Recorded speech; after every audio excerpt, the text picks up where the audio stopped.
Everybody, Gary Carisco from RebootAuthentic.com. Happy to help out Mary today and answer a few questions that she's received.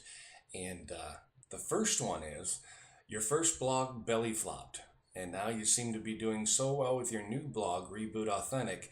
What are the warning signs that a blog won't go anywhere and should be scrapped?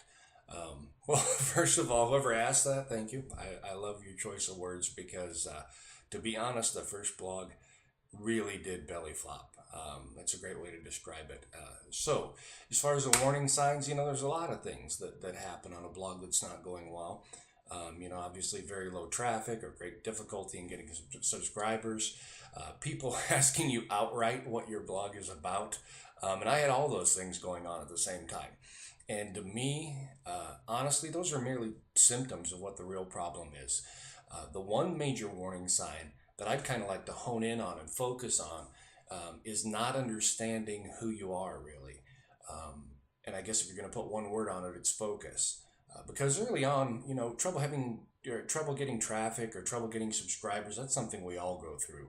So that in and of itself doesn't really mean you're on the wrong track, but a combination of those things really should tip you off that something isn't right. And in my opinion, those warning signs add up to usually a couple of things. One, your content's not very good. People aren't reading it or staying with it, or you don't understand who you are.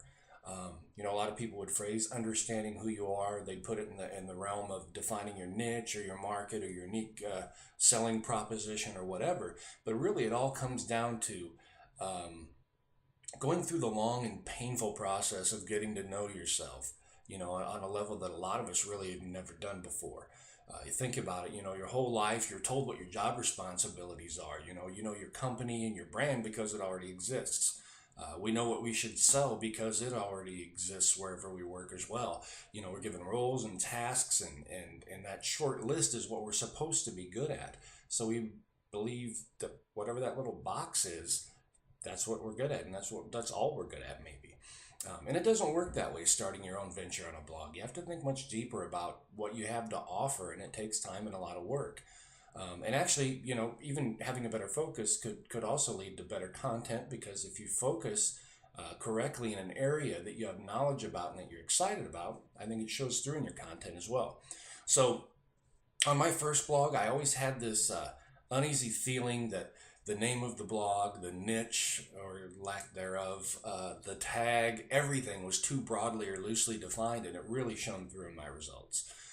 And I was right about that suspicion. Sure enough, when I went and got an education, took some of Mary's and other people's advice, and I refocused and changed, my results changed as well. The content of the old blog was really pretty good. I like to think it's better now, but I still write similar stuff. But the response and the reaction now that I get, totally different, night and day. So after launching the new blog, Reboot Authentic, in less than 4 months, I've increased my subscriber count more than 14 times over at this point. Had successful guest posts on Think Traffic, Pick the Brain, Good Life Zen, Firepole Marketing, Right to Done. And think about this in terms of focus and trying to hone in a little more on what it is that you're good at. Play along. Corbett Barr is the what guy? He's the traffic guy. What about Danny Inney? You probably either said he's a marketing guy or he's the guest posting guy. Pat Flynn, he's the passive income guy. So that's what my last blog was missing, and I think a lot of blogs are missing, and that was my biggest warning sign personally. And of course I'm only 50% as far down that road as I'd like to be, but I'm moving down the road and I wasn't before. So I'm convinced that much of that traction comes from understanding who you are and what you have to offer. In other words, your focus. So if you feel like people aren't getting what your blog is about, who you are, what you have to offer, to me, that's a major warning sign that you either need to refocus or scrap your current blog and maybe start over. Best bet is to get some professional advice on it. But if those things are happening to you, definitely major warning signs, and I hope that's a good answer to your question.